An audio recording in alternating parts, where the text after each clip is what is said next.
Hey, welcome to the show. This is Dreams in Action. I am your host, C. Orson Brown, and welcome to the show. I want to high five, fist bump, give a shout out to all the listeners tuned into this motivational channel. And so I'm glad to have my brother here today. You know, Chris, he's from New York, and we hit it off. I met Chris here in the Cigar Lounge here at the Leaf Affair, and we just started talking about family. We started talking about, you know, where we grew up and things that we enjoyed, and, you know, just had an opportunity to just connect. And he's been watching me, Chris has been watching for some time, the YouTube, see us in here every Tuesday on Let's Talk Tuesday, and talking about various subjects. And you wanted to share a specific subject that was, you know, kind of, you know, often individuals, especially men, don't necessarily want to talk about this specific subject. Correct. And so tonight or today's show, we want to bring up the subject of grief. But before we get into it, you know, I want you to just be able to, you know, relax and just introduce yourself to the audience and who you are, where you're from, and we just ask questions about how you grew up. Oh, absolutely. Well, my name is Christopher. From New York City, born in the Bronx, 168th in the Grand Concourse. Moved to East Harlem. Okay. So I went from one hood to another hood. Had no choice over the battle. Right, exactly. It is what it is. Yeah. So I'm from 114th Street, Pleasant Avenue, Jefferson Projects, Jefferson Park, Upper Manhattan, and lifelong New Yorker. Yeah. And went to school in New York. I went to Cardinal Hayes in the Bronx. So what was that like growing up? So you Italian? Yes, I am Italian. So yes. Italian Jewish? No, Italian. Okay. American Italian. Okay. What was that like growing up in the Bronx, in the inner city too, in the projects? Yeah. I grew up at the time of the Bronx was burning, literally. Mm-hmm. And literally, not just figuratively, literally. You're doing... I was born in 72, I'm a 72 baby. Yeah, okay. Yeah, we're 770s guys, so yeah. we're connected. So in 72 to around 76, 78, it was the slums. Yeah, absolutely. It was literally the slums. Yeah, definitely. It was crime everywhere, drugs everywhere. Absolutely. It was one of those places where quality of life was at sub-zero. Sure. Yeah. And my mom and my father were just like, okay, enough is enough. Let's move to East Harlem. And still had an in East Harlem at that particular time. It still had an Italian connection. Sure, I got it. Although not much, because, you know, the projects were on First Avenue. It's still close proximity. Correct, and the culture was changing. A lot of Puerto Ricans, a lot of Mexicans, Yeah. a lot of minorities were moving into the neighborhood, but it was still mostly family knit. Sure.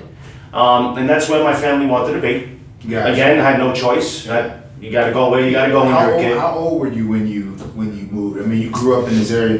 I mean, you're still here. You survived. It's something about being able to survive in the inner cities, especially during the drug raids and all of those areas. You had the drug raid, but then you also have gang-related issues, territorial issues, all absolutely. of those things, man. So, Chris, how did you manage to make it through that time period, that area? Well, man,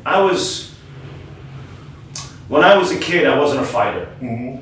I had a lot of friends, though, thank God, that protected me. That's good. Because I used to get my butt whipped. Is that right? Yeah, I used to get my butt whipped all the time. I was afraid to fight for some reason. Okay. I don't know. Yeah. I don't know. And then one day, you know, when you get older and you're just tired of getting your butt whipped, one day you just say, you know what, I've gotten my butt whipped so much, the pain goes away. I got you. So if I fight back, what am I going to get? The pain again? Right. And I just decided to fight back. Might as well. And I said, you know what, from that day forward, you know, it came to a point of where I had no choice but to fight back, because even my friends were like, dude, what are you doing, Chris? You gotta fight back. I got you. If you get your butt kicked, you get your butt kicked. Yeah. You're gonna get your butt kicked anyway if you don't fight back. Right, exactly. You might as well fight back and give it a chance. But that sounds like also too just the community. You know, we have family, but also those who we grow up in our community as well. We begin to develop close relationships with them too. Absolutely. Yeah. So it sounds definitely, man. You know, you had a very extended family. Tell me about that.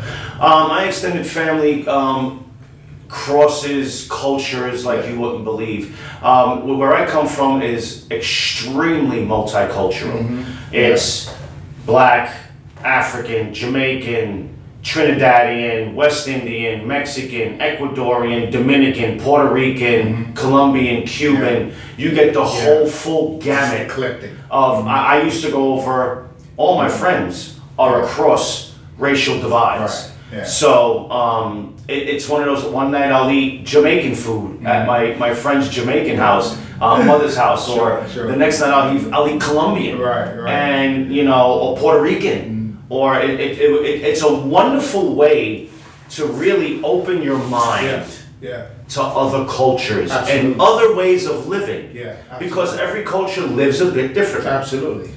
Some cultures, you don't look at the man of the house in the eye.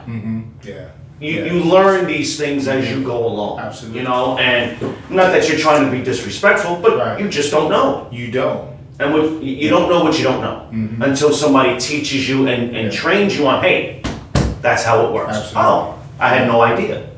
Because in an Italian household, you need to look at me when I'm talking to you. Got it. It's different. Yeah, it's sign of respect. Exactly. Absolutely. And I grew up in, the look at me right here. Look at me right here. I'm right here. Yeah. And I grew up in the era of the wise guys, the mob guys. Right. Wow. So I'm around them all my life. Okay. Wow. So it's one of those things where, very respectful people. Sure. They my father, my godfather, very, very respectful people.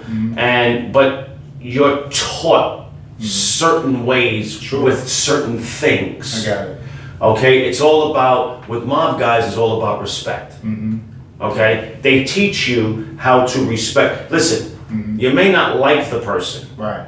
But as long as they respect you, you respect them. It's big on It's big on the respect thing. A lot of guys out there in the streets, it's about, all right, I don't like what he's about, but I don't have to like you to make money with you. Right, absolutely. So if there's a disrespect, now we have a different Now we have an issue. Yeah, okay. But my parents and my aunts and my uncles were very big on respect. You show your elders respect. Yeah.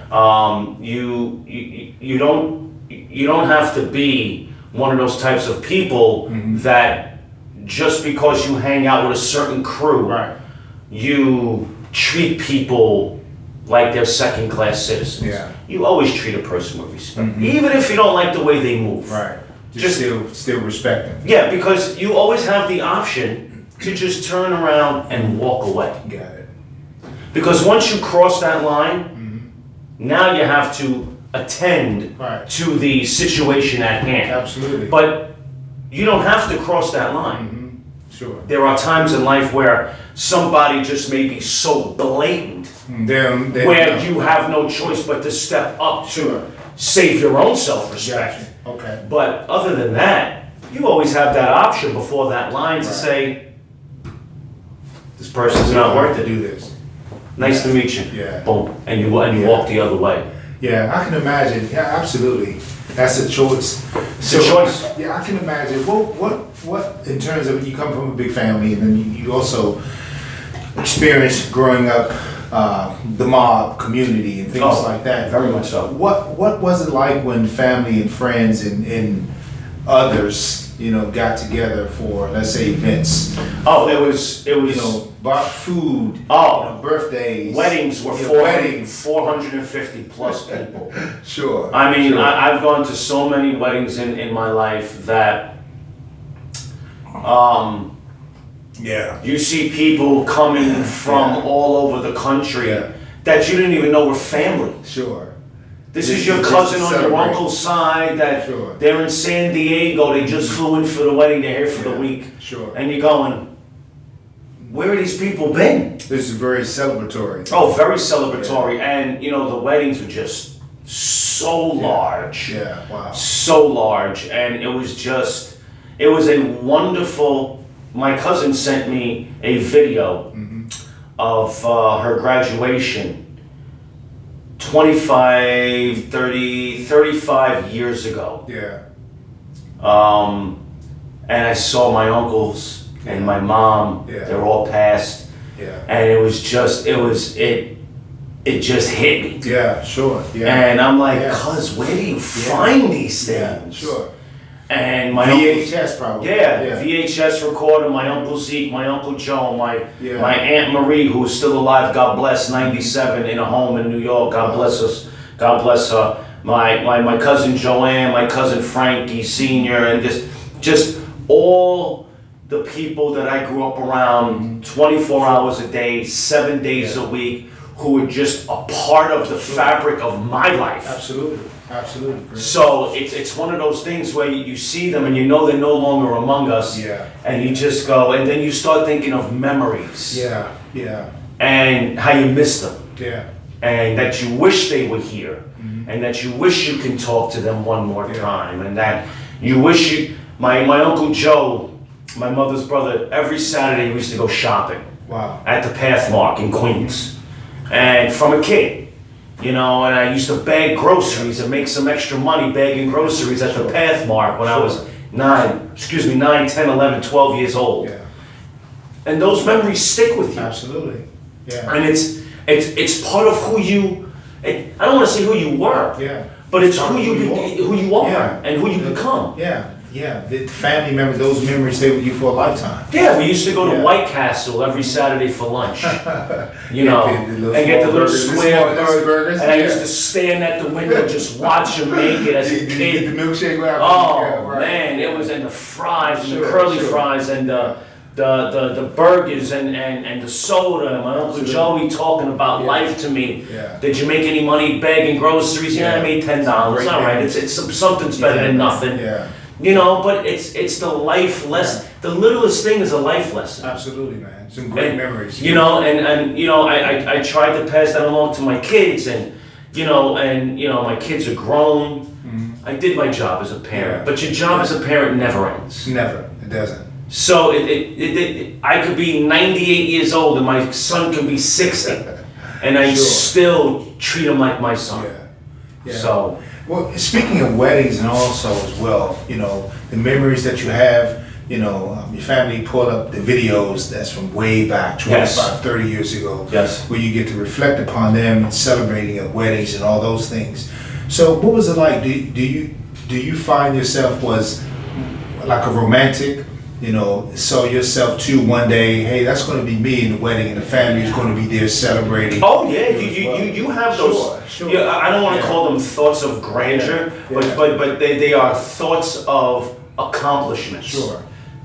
You want to get to you have a target, but then you also have a goal. Yeah. Your target's here. Sure. But your goal is here. Yeah. So you never want to lower your standards. Okay. Your standard is your goal. For me, it's a goal. I may never attain it. Yes, I understand that. Striving towards. But listen. We're not perfect, but we strive for excellence. Absolutely. So in that case, I want to always hit my targets. Yeah. But I'm not stopping at my target. Yeah. I'm going for here. I'm going for my goal. Yeah. Even if I just make it here, I'm still going to try and reach it. Absolutely. I'm not going to lower it. Yeah. I'm not going to lower a bar. Absolutely. So, and it seems like you bring your family traditions, all of those things from who you are into your work, into relationships, even raising your kids, that you still love them and have a great esteem for them. Absolutely. That's when you remember the day when you first started dating and got married? I started young. Yeah. My first time was at 13 years old. Sure. First time. First time. First time was the first time. First time. where I lost my virginity. Okay. The people may not understand. First time. I'm trying to keep it clean. But the first time I lost my virginity was at 13. Yeah. I was a freshman. She was a senior. Okay. And it is what it is. Yeah. Sure. And I was scared to death. Yeah. I remember that. Sure. And after that, it became a little bit more easier, then easier, then easier. Sure. I was, I ran the streets a lot when I was a kid, so I met a lot of women. Yeah, sure. So, I was, Getting around. I was getting around. Right, yeah. And then, I didn't foresee myself being tied down at an early age. Wow. And then I met my wife. Then, of course, not. Yeah, But sure. and How old were you? we were 21. I got it. 21 years At 21 old. years old, you see her, what were your... Yeah, I met her at a club right around the corner from my block, Victor's Club, Dominican guy who owned a pool hall on the second floor of a building around the corner. And my wife couldn't stand me before.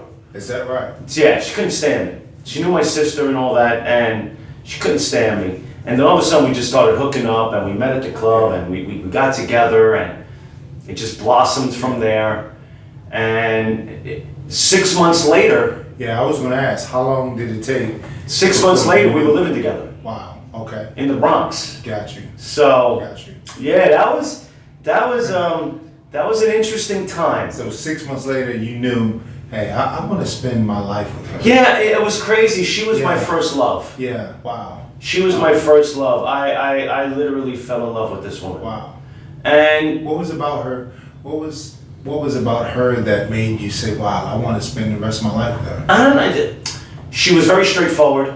She was a straightforward. I'm a straight shooter. Yeah. She was short. Yeah. I love short women for some odd reason. I don't know why. She was very family orientated, which I was as well. Which that's the back where you come And she from. was Puerto Rican, so the Italian and Puerto Rican culture Right. family is everything. Got it. So that really drew me in. And she was a beautiful young lady, because I do have standards. Everybody has standards of what they want their partner to be. Absolutely. Absolutely. We may not check every box, Yes. but there are some main standards that people do stick to. Absolutely. And it's not to be disrespectful to the other You person. don't have to articulate, explain it. Right. Yeah. You like what you like. Yeah, exactly. Absolutely. So, and then from then on, and then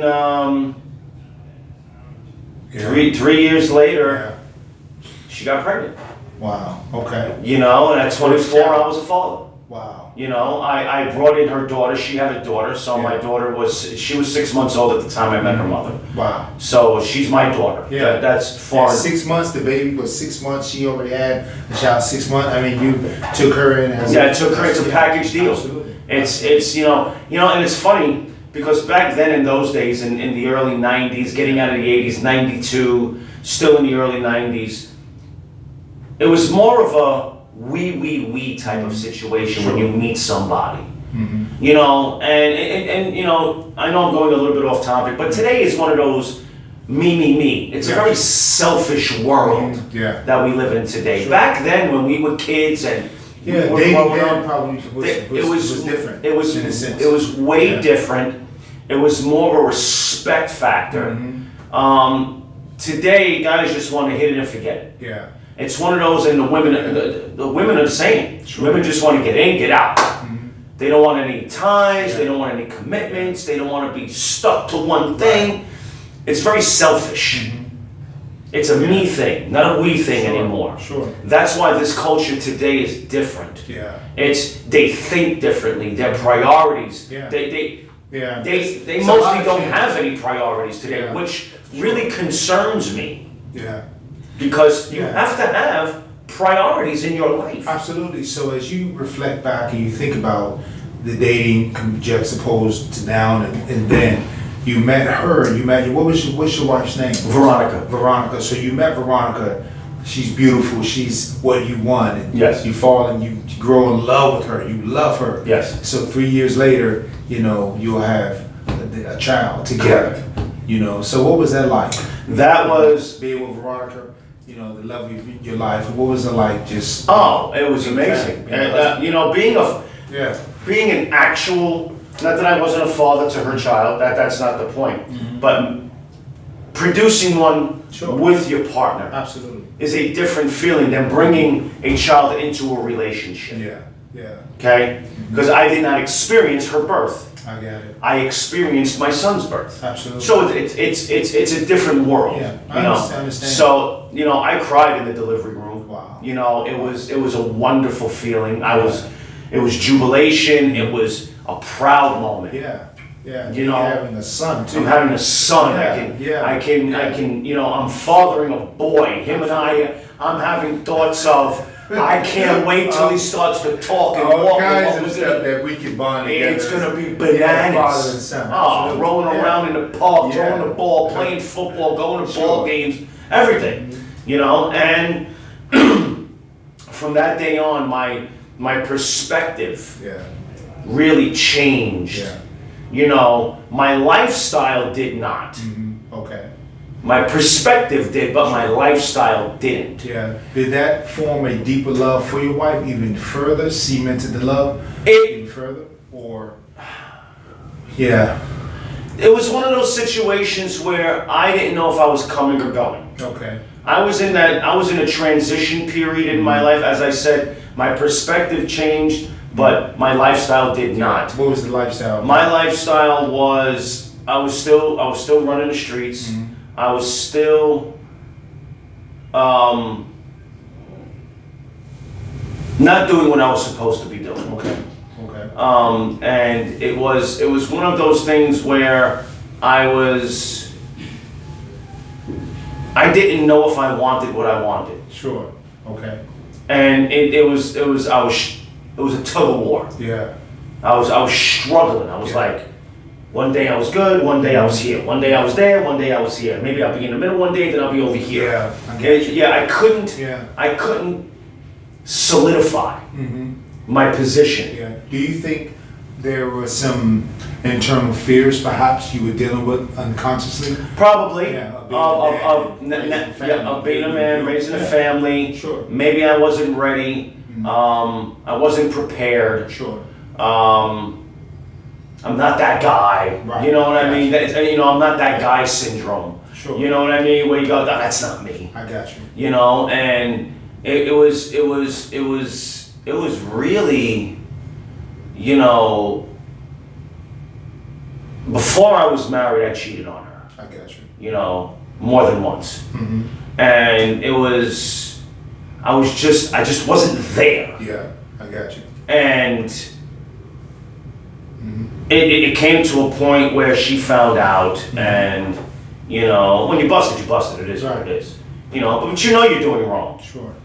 I knew I was doing wrong. There's nothing I could say. I couldn't argue with the facts. Yeah. Facts don't care about your feelings. They don't. So, you know, it is what it is. And I go, okay, now we're separated. Yeah. And things happened. My mom passed away. Wow. And it really brought me back to reality. It was a reality check. Sure. Okay. And, you know, we began talking again, and I was like, come on, move in with me. Let's solidify everything, and let's get things where they should be. So you had a time of separation, you know, things that you acknowledge that separated the relationship. And there's this existential crisis takes place, mom dies. So that's a time of grief. Correct. A time of missing your mom. And you are now reconciling with Veronica. You're back together, your son is there, your daughter. So what was it like? So now, what happens to Veronica? She, at that particular time, Chappie, she wasn't, she was not, she was not too keen on the idea because she didn't trust me. Sure. And, you know, I had to do some work. Absolutely. I had to do some, hey, I'm not that guy anymore. Yeah. You know, things have changed in my life. I have a different thought process. I want to solidify this. I got you. I want you with me. Okay. You know, and you know, she's like, well, I got to think about it because you know you really hurt me. Yeah. And you know, just because we have a child Sure. doesn't mean I'm handcuffed to you. Sure, I got it. Which she's 100% correct. Yeah, yeah. You know, and you know, I can't argue with her. You know, but you know, about a week and a half went by. We sat down, we spoke, Yeah. and she was like, okay, Yeah. let's do it. And that made me a very happy man. Yeah. So where you reconcile, you do the work to move this relationship forward. So then she becomes sick. Yeah. Right. Well, she was getting symptoms of things. Yeah. Of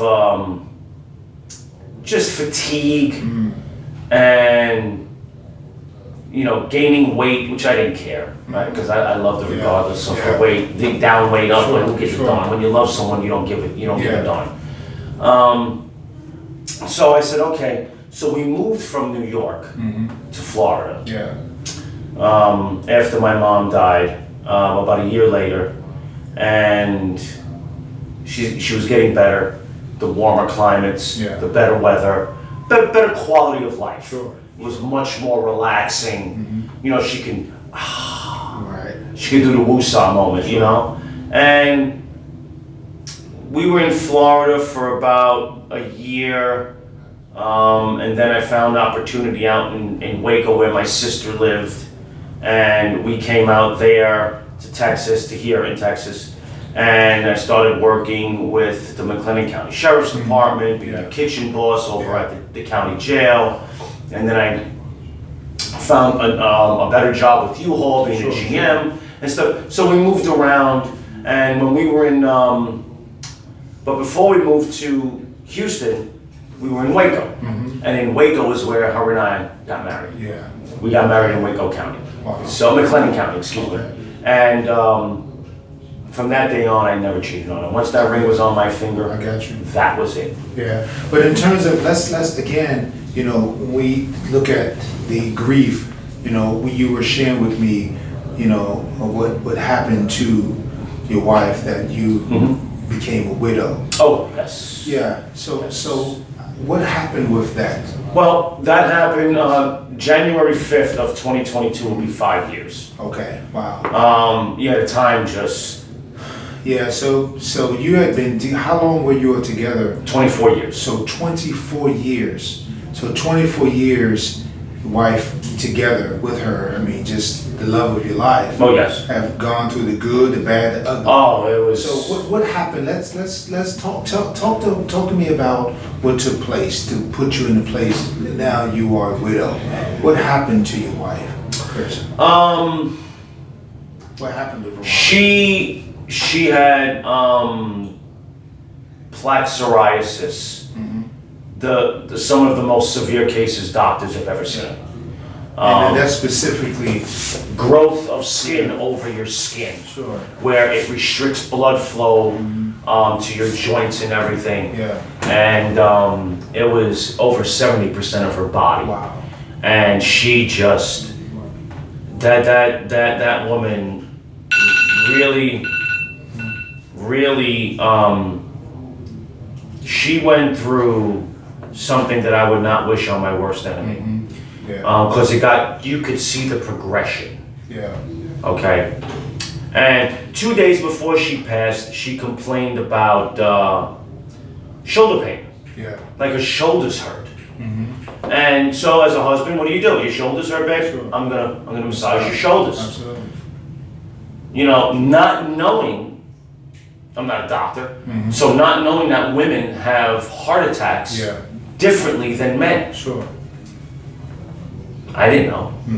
What am I supposed to know about those things? Yeah. So when she passed of a heart attack, and it was the most devastating day of my life. Wow. It's shock. It's anger. It's disbelief. It's a pain. It's a sinking pain in your stomach. Yeah. that it's not sharp, Yeah. but it reaches deep Yeah. Wow. to where, you know, all I could say that morning when we found her at home in the bathroom, because she passed away in the home, in the bathroom, all I kept saying all morning is, it's a travesty. This is such a travesty. This is a travesty. I couldn't think of another word. Sure. And my emotions, the poor police officer that was in my house for hours. Wow. Because I called 911 and I'm trying to I'm doing CPR, I'm doing chest compressions, but the gray haze was already over the eyes. Yeah. So that means already gone. she was already gone. The oxygen's gone from the brain. It was, I'm crying on the phone to the 911 operator, and I'm screaming, "Don't you die on me!" And it was just,